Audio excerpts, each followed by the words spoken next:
Écoutez, merci d'abord aux organisateurs d'avoir retenu ma proposition de communication. Je crois qu'il y a eu beaucoup de propositions, donc je suis ravie d'y participer. C'est tout à fait stimulant. Et féliciter aussi les conservatrices qui ont organisé les différentes expositions, parce qu'elles sont très stimulantes et les catalogues qui les accompagnent sont très, très passionnants.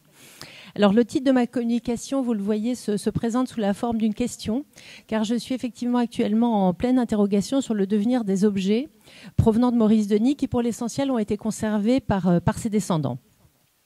Maurice Denis a beaucoup accumulé, et la plupart de ses enfants et petits-enfants ont gardé pieusement les choses à sa suite. Alors, pour commencer, 2 portraits photographiques de l'artiste, comme entrée en matière. À droite, un des derniers instantanés pris avant sa disparition, dans son atelier, où on devine à l'arrière-plan la masse des objets de toute nature. Et à gauche, un cliché où il a à peu près 30 ans, qui a presque valeur d'objet, puisque c'est le tirage qu'avait sa première épouse dans son portefeuille au moment de sa mort en 1919.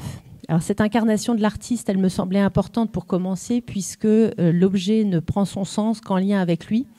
Quel usage a-t-il eu de l'objet? Quel sens avait-il pour lui? Alors, pour Maurice Denis, ça n'est pas très bien documenté. Néanmoins, voilà, c'est quand même intéressant d'évoquer cela ici. Alors, j'ai souvenir, en fait, d'une journée de travail, une journée d'études qui avait été organisée par le club des Maisons des Illustres en Artois, où nous avions une petite session de mise en commun où était posée une question aux participants qui était la suivante. Quel serait l'objet qui incarnerait le mieux pour vous votre illustre? Il y avait là des responsables de maisons d'écrivains, de savants comme Pasteur, qui était organisateur de cette journée, de musiciens, d'hommes politiques, etc. Quel n'a pas été alors mon embarras pour répondre à cet exercice? Et c'est vrai que je ne m'étais pas posé du tout cette question. Et subitement, je me suis rappelé de mon émotion en découvrant dans une boîte d'archives stockée chez une des descendantes de Maurice Denis les objets qui étaient en fait sur lui lorsqu'il a été renversé par un camion boulevard Saint-Michel à Paris le 13 novembre 1943. Alors il y avait là un livre, mais surtout une enveloppe sur laquelle Dominique Denis, donc le fils du peintre, avait noté « Dernier crayon de papa ». Et le crayon était dedans. D'un coup, je revivais le moment de cet accident qui avait été fatal à Maurice Denis. Je pensais au choc causé à ses proches et notamment à son fils qui avait été appelé et était venu immédiatement à l'hôpital Cochin où son père avait été transféré. Mais c'était déjà trop tard. Il était mort à son arrivée. Alors on touche du doigt ici une des problématiques de notre sujet, c'est le pouvoir émotionnel des objets. Pourtant, Dieu sait, moi, ça fait 25 ans que je travaille sur Maurice Denis, que j'ai vu des œuvres, j'ai vu beaucoup de choses, des archives, mais les objets, c'est vrai que je n'avais pas eu cet accès. Et on touche du doigt là quelque chose de fondamental, puisque les objets, ils ont cette capacité à nous faire accéder, j'ai ce sentiment, à une autre réalité, une réalité passée en particulier. C'est un peu, vous savez, comme quand on vide une maison de famille après un décès, quoi garder, quelles pièces font sens par rapport à l'être disparu. Mais arrive vite avec le quoi, le pourquoi, comme dans une succession. On sait pourquoi on garde une œuvre d'art, pour sa valeur, d'abord marchande, j'ai vu ça chez beaucoup de descendants, mais ensuite pour son caractère esthétique, pour la délectation. J'aime ce tableau, je vais l'accrocher à mon mur. Les archives, pourquoi les garde-t-on, papier ou photographie? Elles peuvent être conservées comme traces ou témoins. Mais finalement, quid des objets? Je me souviens toutes les fois où nous avons été chez des descendants de Maurice Denis pour photographier des tableaux, des dessins. On hiérarchise, on regarde les collections d'estampes, en dernier lieu, quand on a le temps. Quand on fait des inventaires chez des gens, de leur vivant ou après décès, on hiérarchise nécessairement les choses, souvent par manque de temps. De même, quand on aborde une archive photographique, notre regard, sans qu'on en ait vraiment conscience, filtre selon le spectre de nos intérêts. Par exemple, ici, un cliché qui montre Maurice Denis chez lui, vers 1914. On considère d'abord le portrait de l'artiste. Il est dans son intérieur. Ensuite, on regarde ses œuvres accrochées au mur. Alors, je ne sais pas si on voit la souris. Oui, parfait. Donc, on regarde, je disais, ces œuvres qui sont accrochées au mur. Ici, un portrait de Marthe, un autre portrait, une maternité. On peut s'intéresser ensuite aux autres objets, aux autres œuvres. Ici, un dessin de Delacroix. Là, une sculpture de Mayol. Mais entre nous, qui va s'intéresser au vase sur la petite desserte, qui va s'intéresser à la lampe au bord de la cheminée ou à l'horloge, ici, que l'on retrouvera sur les photos du salon du prieuré, donc la dernière maison de Maurice Denis. Un objet, au fond, n'existe que porté par une mémoire. Il ne contient pas une vie propre, si je puis dire. Il est le véhicule du souvenir. Il a du sens s'il est documenté. Autre exemple, ici, une autre photographie faite le même jour que la précédente. Les petits-enfants de Maurice Denis qui ont vidé l'appartement de leur mère, donc une des belles-filles de Maurice Denis après sa mort, ont vendu aux enchères l'œuvre que vous voyez sur la droite pour une somme ridicule, donc une piéta qui ne les intéressait pas, une vieillerie qui était chez leur mère, parce qu'ils n'en savaient rien. Or, sa présence dans le salon de l'artiste lui donne tout son prix. Hélas, l'œuvre a été vendue à 150 € sur eBay. Autre image récente, toute récente, après la mort d'un des petits-fils de Maurice Denis. Donc vous voyez, j'évoque différents descendants. En fait, Maurice Denis a eu de nombreux enfants et de nombreux petits-enfants, d'où l'éclatement aussi des provenances. Alors vision, là encore, dans le cadre d'une succession un peu rapide, on doit vider la maison, on veut vendre. Vision de quelques objets dont la fille unique du petit-fils donc souhaitait se débarrasser. C'est beau, c'est-à-dire, bon, si vous ne les prenez pas, ça va aller aux ordures. Nous les avons récupérés pour le musée. Donc sur la droite, vous avez deux œuvres de Maurice Denis, deux sculptures. Une sculpture de sa collection ici, on y reviendra, et deux objets ayant appartenu à l'artiste. Alors, je voudrais en fait ce matin rapidement donc évoquer les objets de Maurice Denis en deux temps, commençant par les rares objets qui ont été conservés donc par le musée, et dans un second temps essayer de brosser une typologie des différents objets lui ayant appartenu, avec cette question quoi conserver et pourquoi. Alors, le musée départemental Maurice Denis est aujourd'hui labellisé, donc à Saint-Germain-en-Laye, est aujourd'hui labellisé Maison des Illustres. Or, il conserve à ce jour assez peu d'objets ayant appartenu à l'artiste, que les visiteurs seraient pourtant susceptibles de penser trouver dans une ancienne maison d'artistes devenue musée-atelier. Au moment de la création du musée, il n'avait pas semblé opportun au département d'accepter ces 10 objets en sus de l'importante donation d'œuvres faite par la famille de l'artiste en 1976.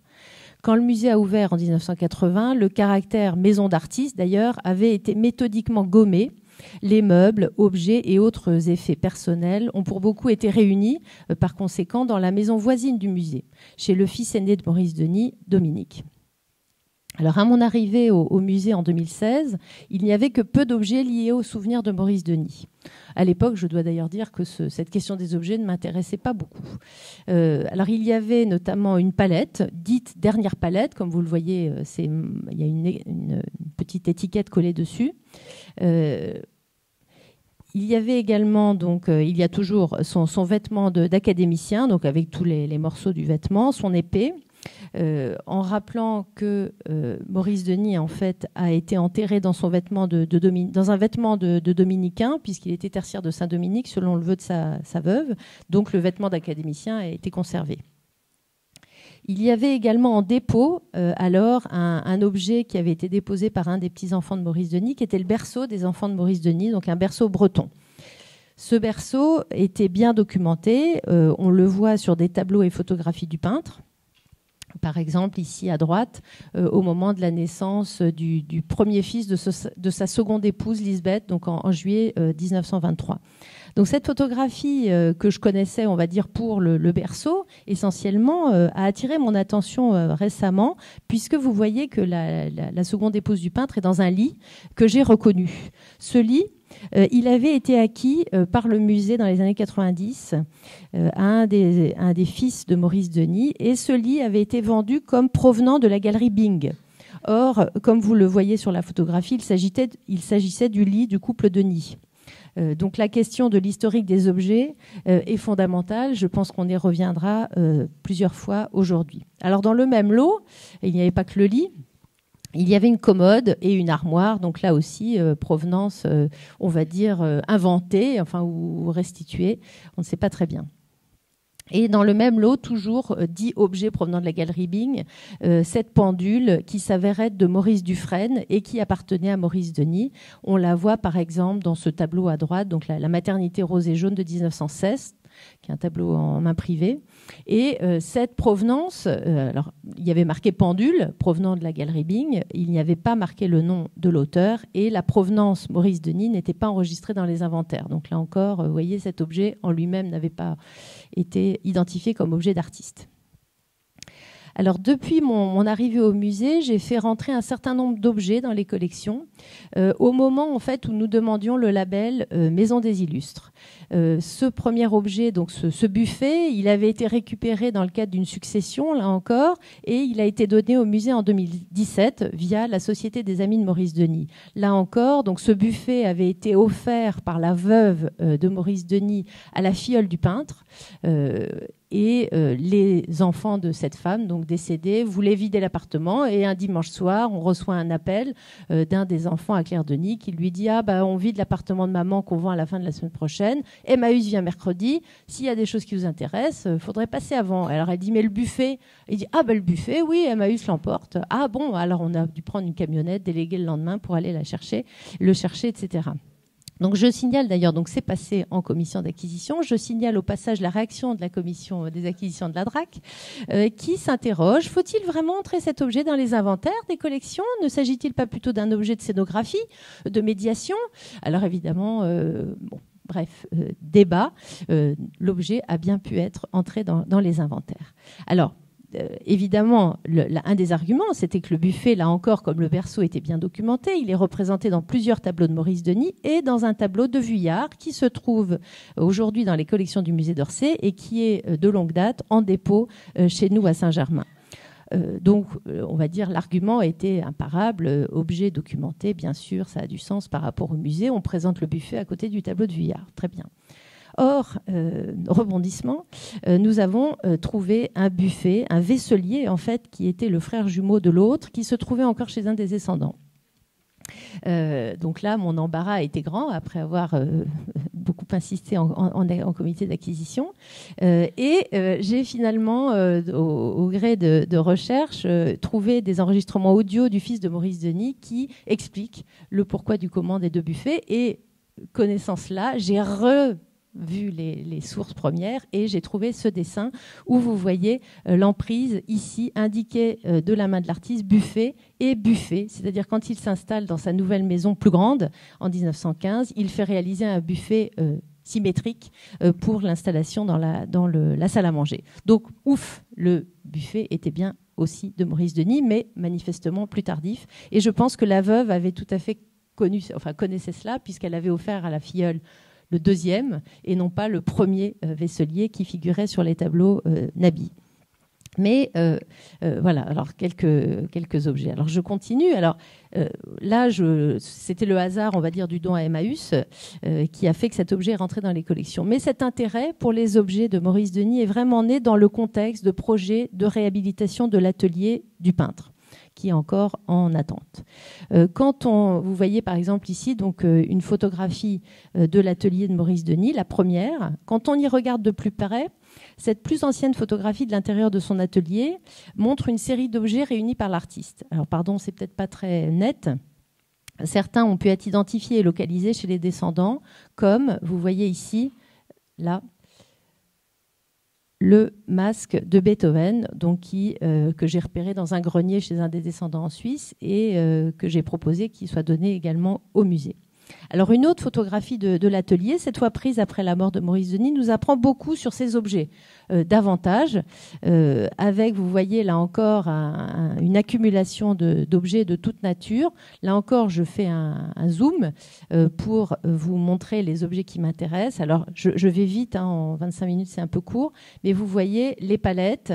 On voit ici le relief de Java, qui est aussi dans l'atelier de Bourdelle, ou ici une copie d'un antique du Louvre. Donc ça, là aussi, c'est très intéressant de voir tous ces objets et d'imaginer leur pouvoir d'évocation dans un lieu restitué. Alors dans le cadre en fait de la labellisation Maison des Illustres, qui n'est pas, j'allais dire, totalement légitime puisqu'il n'y a plus de traces de l'artiste dans la maison, nous avons également souhaité, dans le parcours de visite, rendre sensible la présence de l'artiste en introduisant des agrandissements photographiques de son intérieur. Donc sur ces agrandissements, ici une vue où on voit son bureau, où on peut là encore relever la présence des objets. Vous voyez des sculptures, des objets de toute nature, plus ou moins identifiés, avec en particulier, vous voyez un masque de Verlaine. Vous l'avez peut-être pas vu tout à l'heure, je ne vous l'ai pas montré, mais dans l'atelier, il y avait également une version en plâtre de ce masque de Verlaine. Donc ça aussi, on a pu le faire rentrer. Alors là encore, vous voyez, dans les successions, souvent les gens ne veulent pas lâcher, mais les objets, des choses, ils s'en fichent, ça vaut rien. Ils regardent sur eBay, ça vaut quelques centaines d'euros. Bon, c'est marginal. Oui, gardez-le, ça nous débarrasse. Autre objet, une chaise italienne. Alors ça, c'est amusant. Donc, qui avait retenu mon attention dans le cadre de la succession d'un autre arrière-petit-fils, cette fois-ci arrière-petit-fils de Maurice Denis. Un petit-fils, pardon, excusez-moi, c'est parce que comme c'est le second lit, c'est la même génération que les arrière-petits-enfants, Vincent Denis. Donc cet objet m'intéressait, figurez-vous, parce que la fille de Maurice Denis, Madeleine, avait peint cette chaise. Donc voilà, c'était plus parce que je savais qu'elle avait appartenu à la fille de Maurice Denis. Or, j'ai trouvé que cette chaise appartenait d'abord à son père, comme en témoigne une photographie de l'artiste dans son atelier en 1937. C'est donc à ce titre qu'elle est entrée dans les collections du musée. Alors, chemin faisant, d'ailleurs, j'ai découvert depuis qu'elle était sans doute à la seconde épouse qui avait convaincu Maurice Denis d'acheter cette série de mobilier italien. Bon, en tout cas, c'était dans l'atelier de Maurice Denis, comme vous voyez sur la photographie. Alors, après avoir évoqué donc, ces quelques objets qui sont déjà conservés au musée, je voudrais maintenant passer rapidement en revue les différentes typologies d'objets. Pour revenir à ma question initiale, lesquels collecter, puisque là, il ne s'agit pas que de conserver, lesquels collecter auprès des descendants et lesquels patrimonialiser. Alors, j'ai classé les objets par catégorie. Les plus évidents à garder, me semble-t-il, j'irai plus vite. Les objets de création, chevalet, palette, les objets documentés. Alors, donc, des plus évidents à garder, j'allais dire, comme ceux qui sont déjà rentrés, aux plus discutables. Alors, d'abord, les objets de création. Alors, ici, donc, toujours une vue de l'atelier au moment de la mort de Maurice Denis. Alors, je passe vite. Je pensais en parler davantage, mais finalement, j'ai changé mon point de vue. Je vais passer vite sur les objets de création, car il me semble que leur statut ne fait pas tellement débat. Ils sont évidemment intéressants pour un musée monographique. La question de l'authenticité des pièces est primordiale. Je reviens donc, puisque cette authenticité qui est parfois sujet à caution, comme cette dernière palette de Maurice Denis, dont certains de ses enfants ont contesté, on va dire, l'importance, puisqu'elle avait été utilisée par Pauline, la dernière fille de Maurice Denis, qui avait été formée avec Françoise Gillot à l'Académie Souverbi, et qu'elle a sali, si vous voulez, cette palette, qu'elle ne l'a pas respectée, et donc ce ne serait plus une palette de Maurice Denis. Alors nous venons, fort de cette information, je me suis dit, est-ce qu'on ne pourrait pas trouver une autre palette, et nous venons de recevoir en don donc une autre palette qui me semble plus intéressante. Alors elle aussi qui a été utilisée pour partie par un des enfants de Maurice Denis, Dominique, mais elle est mieux documentée, notamment elle a figuré dans l'exposition L'œuvre et la palette en 1944, et en effet on voit que la manière dont les couleurs sont placées sur la palette, ça correspond tout à fait à ce que professait Maurice Denis. Alors la palette, évidemment, c'est l'attribut par excellence du peintre. Je vous ai mis quelques images de Maurice Denis dans sa maturité au travail, où on le voit avec sa palette. Alors vous voyez, j'ai mis au travail, entre guillemets, car on voit bien qu'il n'est pas en train de travailler. Vous voyez qu'il est élégamment vêtu. Donc là, un peu plus au travail, avec une palette qui semble bien ressembler à celle qu'on vient de recevoir en don. Ou là encore, photographie dont Claire Denis me rappelait combien Maurice Denis détestait cette photographie parce qu'il disait vraiment je pose habillé en chic pour au moment où il est élu à l'Institut. On voit bien qu'il n'est pas du tout en train de travailler. Alors, dans les objets de création, il y a également une boîte de pastels de Maurice Denis qui a été conservée par ses enfants. Vous la voyez ici présentée dans une vitrine dans l'exposition consacrée à Madeleine d'Inès, donc la fille peintre dont je venais de parler. Elle pourrait aussi, cette boîte de pastels, rejoindre utilement les collections du musée. Elle a été à plusieurs reprises utilisée par des restaurateurs pour certaines interventions sur les pièces. Donc, passer les objets de création, les objets qui les entourent, si je puis dire, les meubles. Alors, les objets, les meubles qui occupent l'espace de travail et la vie de l'artiste. Alors, je commencerai par ce qu'on appelle le meuble noir. Dans la famille, c'est le meuble dans lequel Maurice Denis rangeait du matériel dans son atelier. On le voit ici sur une photographie faite en 1907, derrière Vercade, donc le Nabi obéliscal. Et ce meuble me semble intéressant pour le musée parce qu'on sait que Maurice Denis avait placé dessus, quand il avait installé le meuble dans son grand atelier du Prieuré, il avait placé dessus son buste par Lacombe, et que ce buste, qui est un des fleurons de la collection du musée, pourrait effectivement être présenté sur ce meuble plutôt que sur un socle. Alors dans les meubles, évidemment, les meubles, ça prend de la place. La bibliothèque me semblerait être un élément signifiant pour un peintre-écrivain. Elle pourrait d'ailleurs retrouver sa place dans la pièce correspondance du musée. C'est maintenant l'escalier. Vous voyez d'ailleurs là encore une photographie très posée dans son bureau, photo que Maurice Denis n'aime pas non plus. Vous voyez où il mime un peu le sculpteur avec son tour. Alors la question des meubles, évidemment, c'est s'agissant de pièces de gros volume, ce qu'il faut, on arrive au problème de place, la place disponible dans les réserves. Alors la bibliothèque, oui. Après, la table de la salle à manger, les chaises, les canapés, les armoires, les commodes, etc. Donc tout ça, c'est se dire pièce à pièce quoi conserver. Le canapé de sa mère. Alors une autre vue, par exemple, prise depuis le bureau de Maurice Denis, cette fois on est dans l'autre sens, qui montre la densité de l'accrochage. Vous voyez par exemple ici les marionnettes, des petites statuettes, des petits objets, des petits pots, etc. Donc il y a énormément de choses partout, avec plus ou moins d'importance.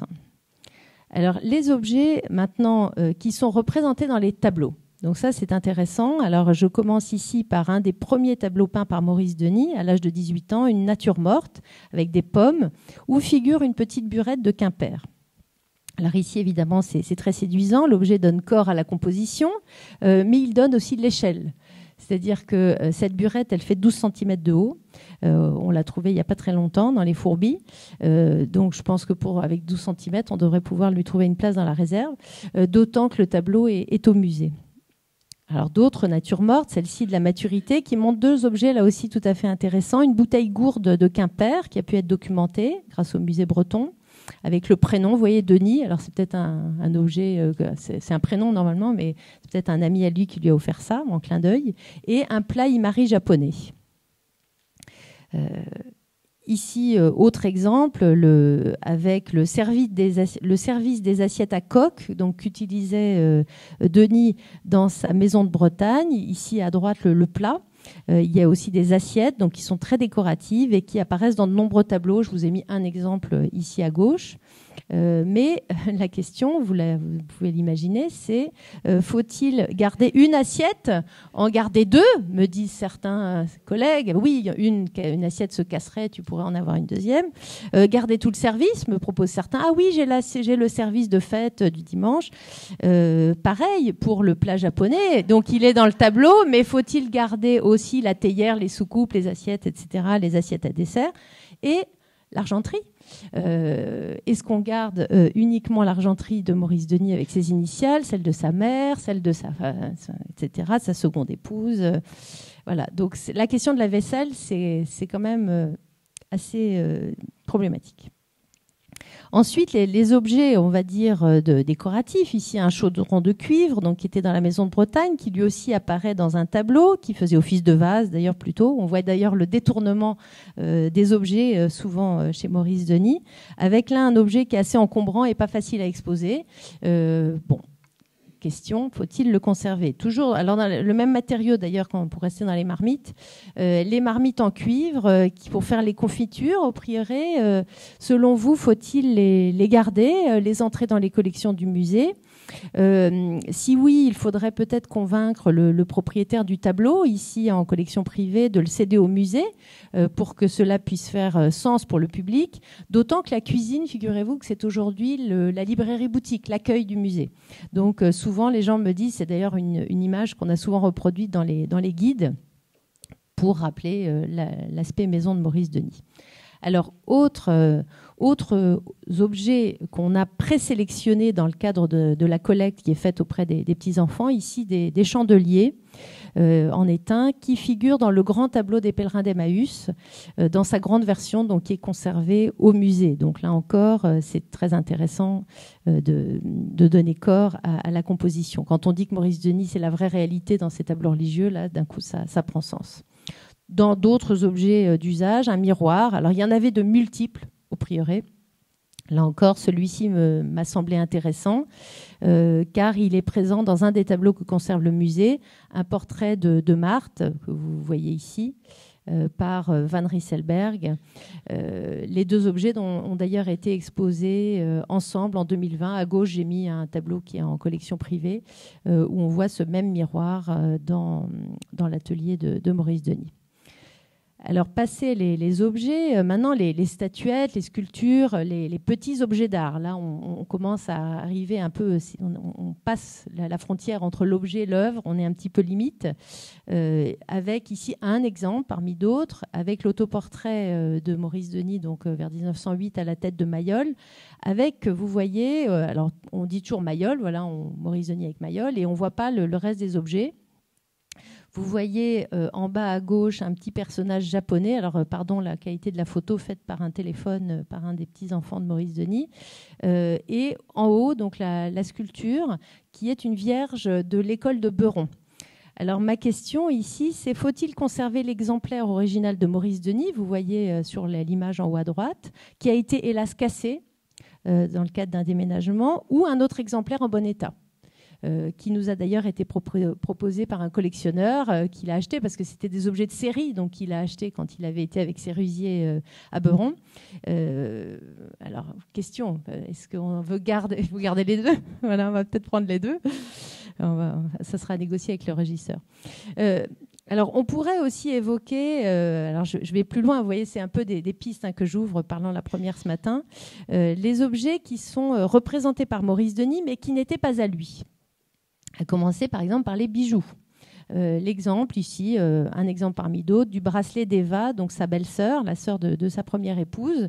Est-ce que c'est intéressant d'entrer cet objet dans les collections du musée? Sachant que vous voyez, les tableaux dans lesquels figure l'objet ne sont pas dans nos collections et sont déjà dans d'autres musées.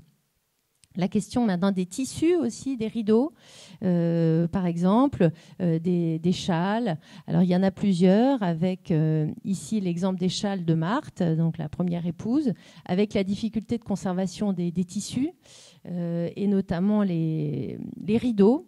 Alors, ceux de la chambre du peintre en Bretagne ont été conservés, mais ils sont assez usés et passablement insolés. Donc, évidemment, c'est un peu une charge de se dire, si on les accepte en collection, quoi en faire, comment les conserver, les valoriser. Alors, quid encore dans les... Vous voyez, je vais de plus en plus vers... non, on ne va pas les prendre. La question des objets hérités.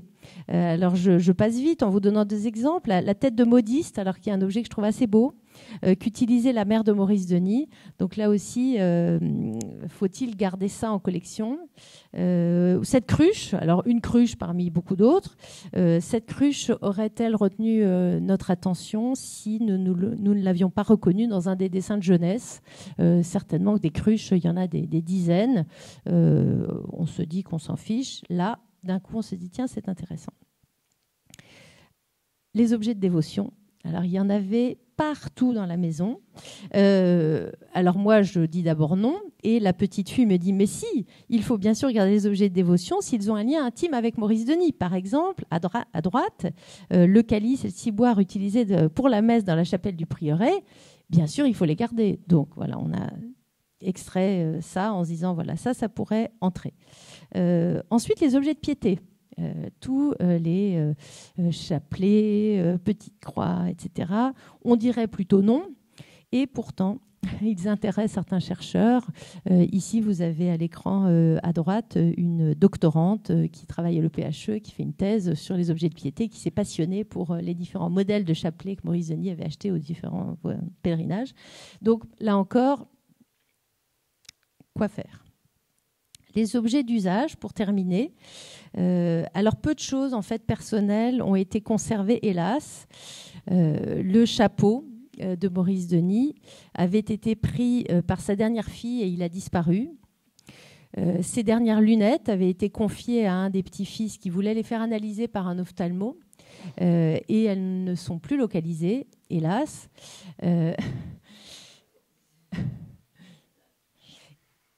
Alors moi, j'ai été touchée par la découverte d'une boîte pour papier à lettres qu'avait personnalisée Maurice Denis. J'aimerais qu'on la rentre en collection. Alors vous voyez, elle est un peu piquée par les bêtes, alors il faudra peut-être la traiter. Autre objet d'usage, alors vous allez me dire c'est un peu bizarre comme objet d'usage, j'aurais pu le mettre dans une autre catégorie. Les personnages de la crèche, de la chapelle du Prieuré, on aurait pu les mettre d'ailleurs dans les objets de dévotion. Donc, qui ont été faits par Maurice Denis lui-même, donc c'est presque des œuvres, et qui offrent un beau témoignage pour un peintre chrétien. On peut cependant regretter que les costumes d'origine aient été remplacés par des étoffes modernes en cherchant à se conformer aux représentations peintes.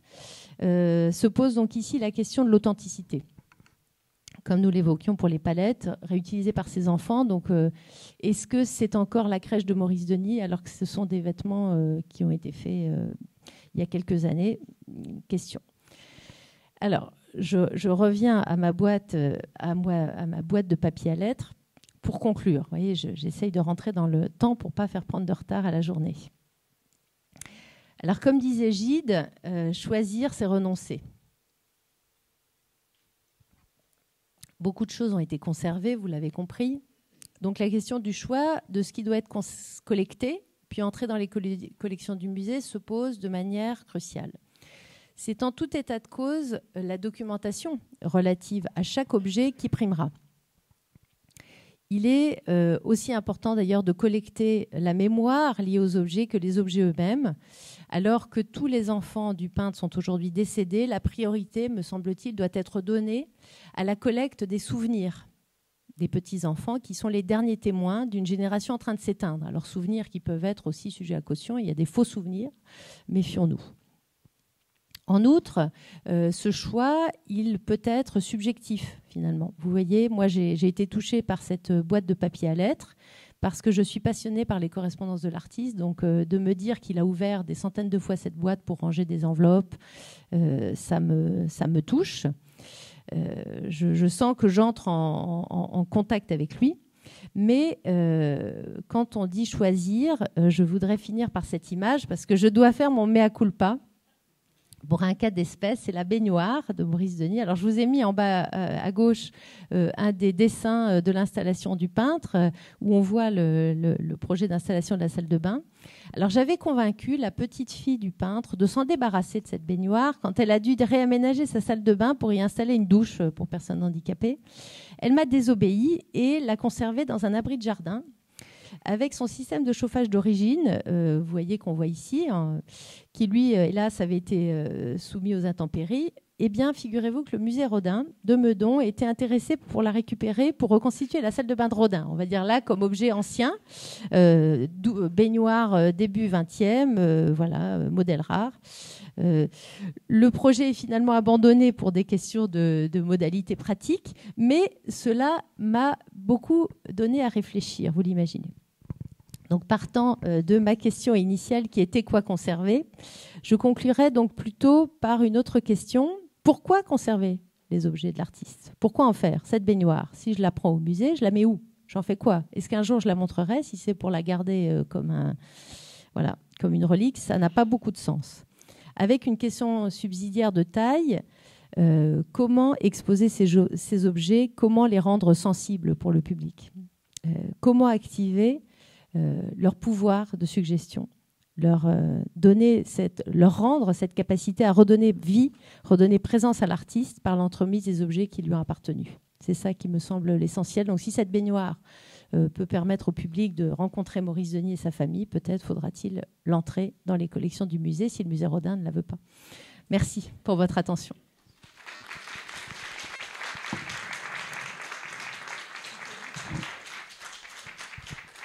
Merci beaucoup Fabienne pour cette intervention passionnante qui ouvre, je pense, plein de perspectives pour la suite de la journée. Nous, on a aussi un questionnement au musée en lien justement avec la DRAC, c'est pour rebondir et ajouter des éléments sur cette question de l'inventaire sur les collections, parce qu'il n'y a pas seulement faire entrer les choses dans les collections, les conserver, mais aussi quel statut on leur donne, et ça je pense qu'on l'abordera aussi dans la suite de la journée, c'est-à-dire est-ce qu'il faut forcément, c'est une vraie question, inventorier au titre de la Musée de France des objets, ou est-ce qu'ils peuvent être mis dans un fonds documentaire, un fonds d'archives qui offre une protection aussi tout à fait conséquente. Donc ça, c'est une vraie question. Je pense qu'on pourra en rediscuter plus tard. Je laisse la parole à la salle. Qui veut interroger Fabienne ou poser, intervenir, compléter? Oui, Fabienne, dans les objets qu'on voit, il y a aussi des objets en série, dont certains sont peut-être des henriot. En tout cas, on voit une sensibilité aux objets bretons. Est-ce que ça ne peut pas faire sens aussi en tant que série pour montrer un goût quelque part?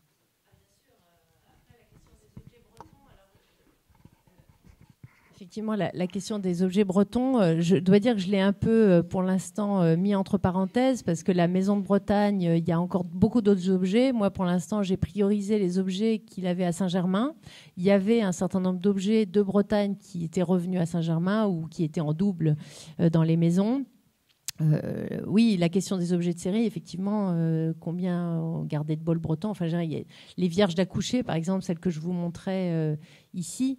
Il y en a une là, donc on va récupérer, mais il y en a des dizaines. Donc les vierges d'accoucher, on mettait normalement un cierge dedans au pied de la femme accouchée pour éloigner les mauvais esprits, etc. Et Maurice Denis les utilisait pour mettre comme soliflore. Donc il y en a des tas. Donc je ne sais pas si je réponds à ta question, mais la question des objets de série, effectivement.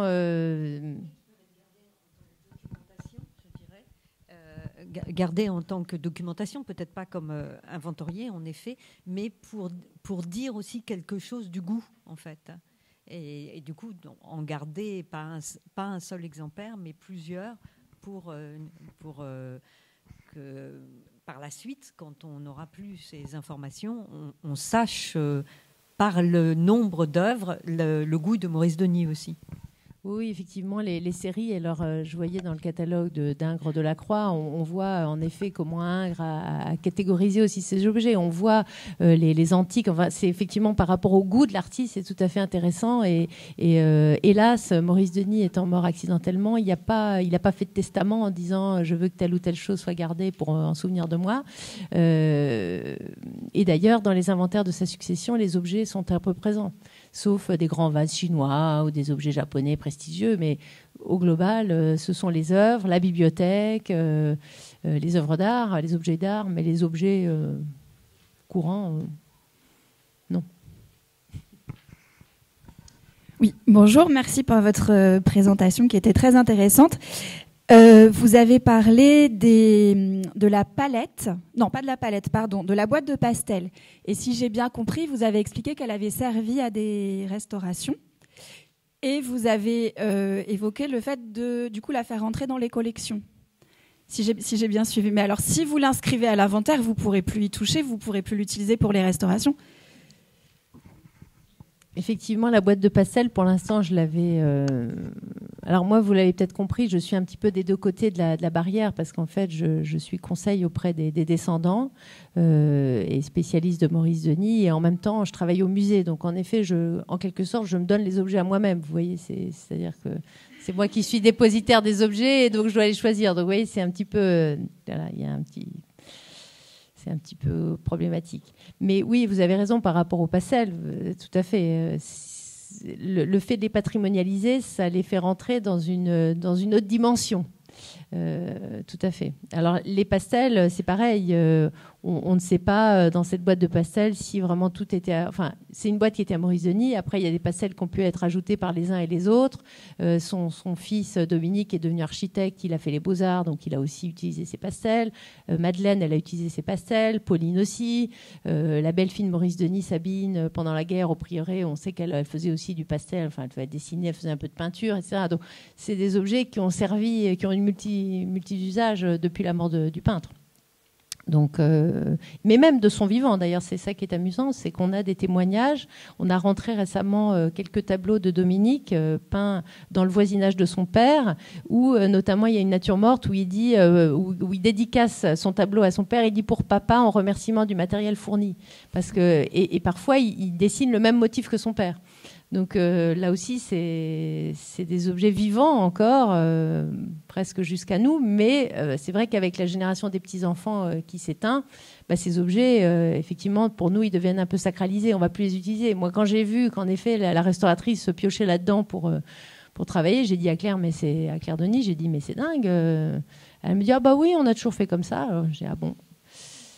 Elle me dit oui, mais c'est vrai qu'on pourrait le rentrer. Puis il y a du sable au fond. Enfin, c'est aussi de se dire comment on rentre l'objet. C'est-à-dire, est-ce qu'on le laisse tel qu'il se présente aujourd'hui, ou est-ce qu'on le prépare entre guillemets pour sa patrimonialisation. Merci. Il y a une dernière question. Oui, bonjour, merci, c'était passionnant. Ma question porte sur la conservation, non-conservation. Est-ce que vous avez présenté une alternative très tranchée finalement? Est-ce que je garde, est-ce que je garde pas? Est-ce que c'est authentique et est-ce que ça l'est pas? Mais ce que je voudrais proposer, c'est qu'il y a toute une gamme entre les deux. C'est-à-dire ce que vous nous avez présenté, c'est aussi une documentation d'objets qui, s'ils ne sont pas gardés, seront documentés.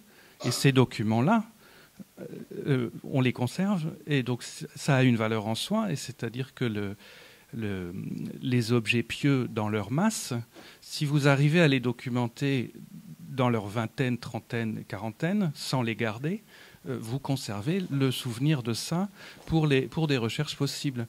Et la boîte de pastel, gardez-la avec la documentation des pratiques et des souvenirs et de la manière dont la deuxième génération l'a utilisée. Et c'est ça qui a une valeur intéressante. Ce que les gens ont fait avec les objets. La palette n'est pas vraiment salie. Elle a continué à être utilisée par quelqu'un d'autre. Et là, il y a une transmission d'objets. Et je crois que c'est quelque chose qui est intéressant en soi et qu'on peut garder au-delà de la conservation matérielle de l'objet. Il y a d'autres choses possibles, ce qui permet de ne pas rester seulement dans le dilemme. Il reste le dilemme, mais de pouvoir quand même agir entre les deux d'une manière assez passionnante. Oui, tout à fait. Alors, j'ai essayé d'être un peu... J'ai eu une présentation un peu manichéenne pour dire oui, non, oui, non. Effectivement, vous avez raison et vous le voyez bien. C'est pour ça que je vous livre ça en état de réflexion. Mais c'est quand même, assez abyssal quand on se dit si on garde tout, il faut créer un deuxième musée. Vous voyez, c'est aussi le problème. C'est que quand je regarde chez certains descendants, je me dis ah oui, il y a l'horloge, les pots de la cuisine, il y a ci, il y a ça. Je me dis c'est quoi le sens? C'est-à-dire que peut-être que dans 10 ans, je repenserai à aujourd'hui et on aura, au niveau de notre projet scientifique et culturel, changé totalement d'orientation pour redonner plus d'importance aux objets et à la présence de l'artiste dans sa dernière maison. Donc à ce moment-là, en effet, on aura un fonds en réserve où on pourra garder tous les chapelets à dormir en attendant qu'on les étudie, bien sûr. Mais je vous remonte cette image parce que, par exemple, vous voyez tous les objets, il y en a de partout. Donc, en effet, garder quelques exemplaires de chaque me semble suffisant, mais en effet, vous avez raison. Après, ça peut aussi être repris par des collectionneurs, parce que j'ai trouvé très intéressant dans la lecture du catalogue d'Ingres Delacroix, c'est parce que et Delacroix, c'est la génération encore d'avant, donc on a un recul plus important, et de voir qu'un certain nombre d'objets avaient été conservés par des collectionneurs, et que c'est eux ensuite qui ont pu les céder au musée dans une temporalité différente. Je pense au musée Delacroix en particulier. Donc on peut effectivement aussi envisager des solutions comme ça. C'est de se dire, tiens, le lit de Maurice Denis en Bretagne, son vaisselier, ça va être donné à X, Y, Z, et que ces gens connaissent la provenance et qu'un jour, ça peut devenir quelque chose dans un contexte muséal. Mais oui. Je fais l'horloge.